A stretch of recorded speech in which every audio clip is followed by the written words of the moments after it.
Hello, my name is Dana Smith, and welcome to my YouTube channel, Universal Consciousness. I am so glad that you have joined me today. I am so glad that you joined me, and you can also see my other videos on my YouTube channel, Universal Consciousness with Dana. Today, we have here my good friend, Dr. Maryam Sulki. So she's going to be talking to us about how to respond in COVID-19 2020. All right, Maryam. So how could people respond to COVID-19 2020? You know, we were having this conversation, Dana, and so the topic title came up, and I have to give credit where credit is due to Reverend Michael Beckwith of Agape International Center out of Los Angeles, and he's been doing a series of lectures on history in the making. Okay. How will you show up, spectator or participant? Okay. And he had raised the question in one of his lectures about, you know, how will you show up afterwards?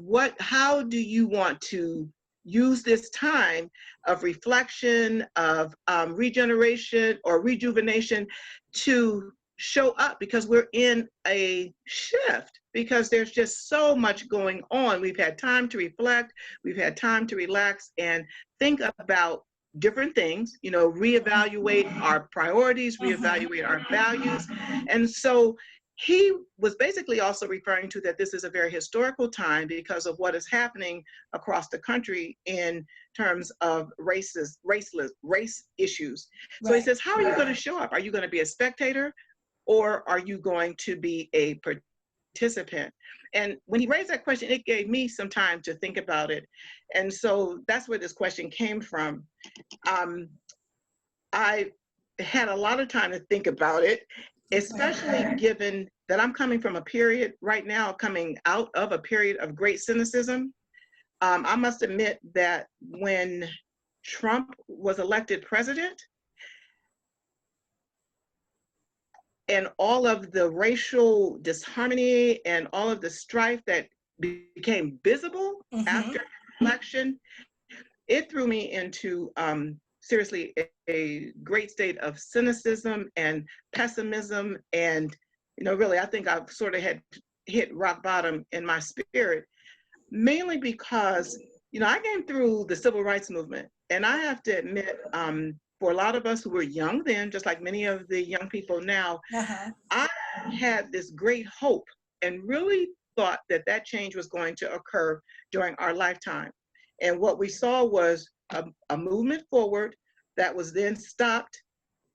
Seemed like it, you know, there was some progress. People always like to say, you know, well, we made some progress. We're here, there, and everywhere.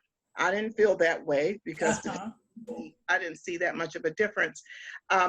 But then when Trump was elected president and all of that mentality started coming out of the woodwork, I said, oh my God, what did we do? What was it all for? Well, you know, no change. People are so excited. There was no change. And so what is happening now, what COVID allowed us to do, I think, is to sit back and for me to reflect and say, okay, what do you want to do? Where do you want to be? And then I saw that movement where Trump was just shooting himself in the foot. People were finally beginning to see who he was and how he was. I saw a shift happening. I thought in consciousness, Reverend Margaret, you know, of Joyful Gathering had mentioned a paradigm shift. And I saw that happen. So I was like getting excited, like, okay, God hasn't forsaken us. He hasn't forgotten us. It's just how it works. You know, it's just the way it works. So it caused me to get to a point. So how do you want to show up, Maryam, after all this is going on? And I'm very idealistic, super idealistic, almost to the point of where people are like, is something wrong with her? Because I truly believe that what's important is the oneness, the fact that God is one, and that He created us all as one. And I would like to see us moving towards that oneness, one humanity, one human race, one human race, one brotherhood, if you will. And a lot of people are still, very skeptical about that and think that that's very unrealistic. But I feel like this is the time that we can do that because change is happening. Why take midway steps and only go halfway when, why don't we just go all the way? Why don't we just get rid of all of these color labels? Why don't we just get rid of all of this separation as much as possible?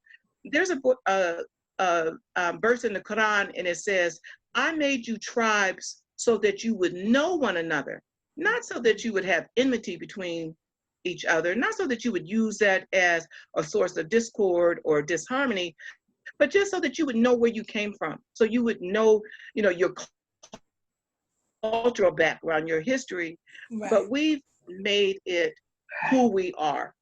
So I thought about that, and then I thought, well, if I'm not out here advocating for a change in what is better for African Americans and trying to fight this racism, is that okay? I had to ask myself, is that okay? And I finally said, there are enough people on that fight. There are enough people on that front line. There are enough people advocating. And whenever given the opportunity, of course, I'm going to advocate for my ethnic group, my tribe. But where I really want to show up is recognizing that I am a spiritual being having a human experience and letting my light shine so that I'm going to stand up for human beings. I'm going to stand up for the oneness of God. I'm going to stand up for advocating what I really think Dr. Martin Luther King was talking about when he said, we would all, the humanness, of human beings. So that's my position. Now, does it sound crazy? Is it too idealistic? No, I think it makes very good sense.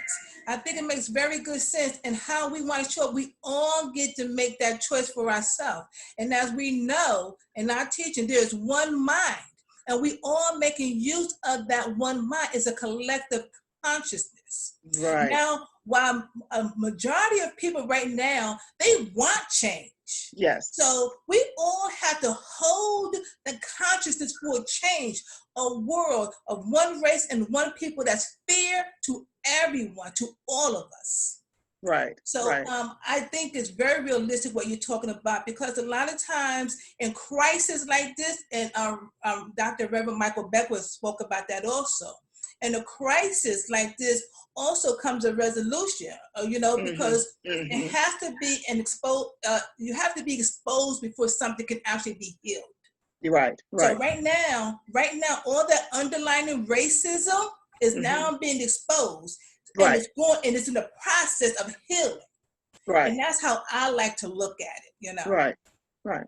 And the other piece of that, though, is that whole thought, that whole idea of racism, it was built on a lie. It was built on a lie that there is a difference in human beings because of the color of their skin. And I don't know, do we give credence to a lie if we go and discuss it, argue against it as though it were real? So the truth is what we should base, is what we should be basing, I think, our movement forward. If not now, when? If this is an ideal opportunity for us to really create the change we want to see. Why just do half of it?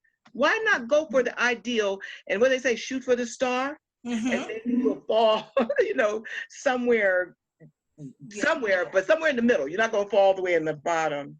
Right. So that's I want to show up because I know that what is better for one is probably going to be better for everybody. We already know that. We've seen that with the civil rights movement. What did they say? We didn't benefit as much by the Civil Rights Act as most other groups or genders or whatever. So, but all of us should benefit. And so I really want to show up as that, as a participant, but moving us towards who we really are, the light, the spirit of who we really are, or who I believe God created us to be. That's awesome. And I am with you on that. I am with you on that, and I am sure that there's a majority of people that's feeling the same way, and it only takes for people to hold the consciousness of what they want to see and experience. Right. Yeah. What did they say? Thoughts becomes things. So if everyone has that thought, then that's what we can manifest. That's what we can visualize. You know, I always refer to you as my master manifester, but but we know that how we think is what we create, that we are the creators of our existence and of what we want to see. So if we would hold that thought, don't give up. People, don't have the skepticism, don't have the doubt that it can't happen, but believe that it can and work towards that goal. And I don't know why I couldn't, leave a better world for our children, leave a better world for the next generation. Yeah, and I believe that change is happening now, just as we speak. Yeah. I believe it is happening. Yes, I do. So I do too. It's kind of ironic though, and this is, who knows, you don't know how spirit works, you don't know how Allah works, but I often ask, like, what was it about this particular incident? What was it? Because there have been so many incidences on TV. I still remember Rodney King. I could not believe that people watched that and there wasn't that kind of, what? That's what you guys go through? That's what happens? And so it's really kind of interesting to me. Is it the timing? Is it just that it was time? Is it people were paying attention? There wasn't as many distractions because we were caught up in COVID? I think it's collaboration of all of those things that you just mentioned, to be honest. Because before, when people were so busy, you would see it, you'll feel bad, you get angry, but then you're off to doing something else. But now with the COVID and you're stuck indoors and it's just like one more thing you're dealing with, and then people just started seeing this over and over again. It's like, enough is enough. It's time for a change to take place now, Yeah. So, and I think that's pretty much what really, really caused the uprising and the change that's taking place now. Yeah, I let me tell you, I don't care what it is. I'm just happy to see that it's here and that hopefully it will all be better people, out of it, and the world will just be better. Because it's what's so interesting, Dana, I was just thinking, they're talking about pulling down the statues and they're talking about doing all this reparations kind of stuff, not money yet, but what's happening now is what should have happened after the Civil War. Instead of the United States of America or the Union being so quick to allow the South to come right back in, pick up where they had left off, there's always some consequences when you lose a war. But there wasn't. So here we see 1865, so was it 200 years later, we're having the response that we should have had 200 years ago at the end of that war. Exactly. Yeah. Yes. All right. So, Dr. Maryam Sulki, with that, I thank you so much for joining us today, and just having this chat so people can actually understand what we all believe in, and a lot of us are feeling the same way. Good. Okay? So I really appreciate you joining the chat today. Well, thank you for giving me the opportunity, Dana. I appreciate it. And I hope you come and have another chat with us in the near future. Yes, let's do this a year from now. Let's just see what kind of progress we've had. That's way too long.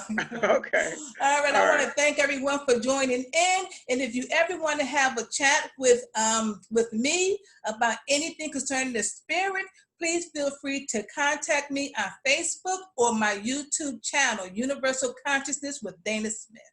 Be blessed, be prosperous, be you. Bye-bye. All right. Good night.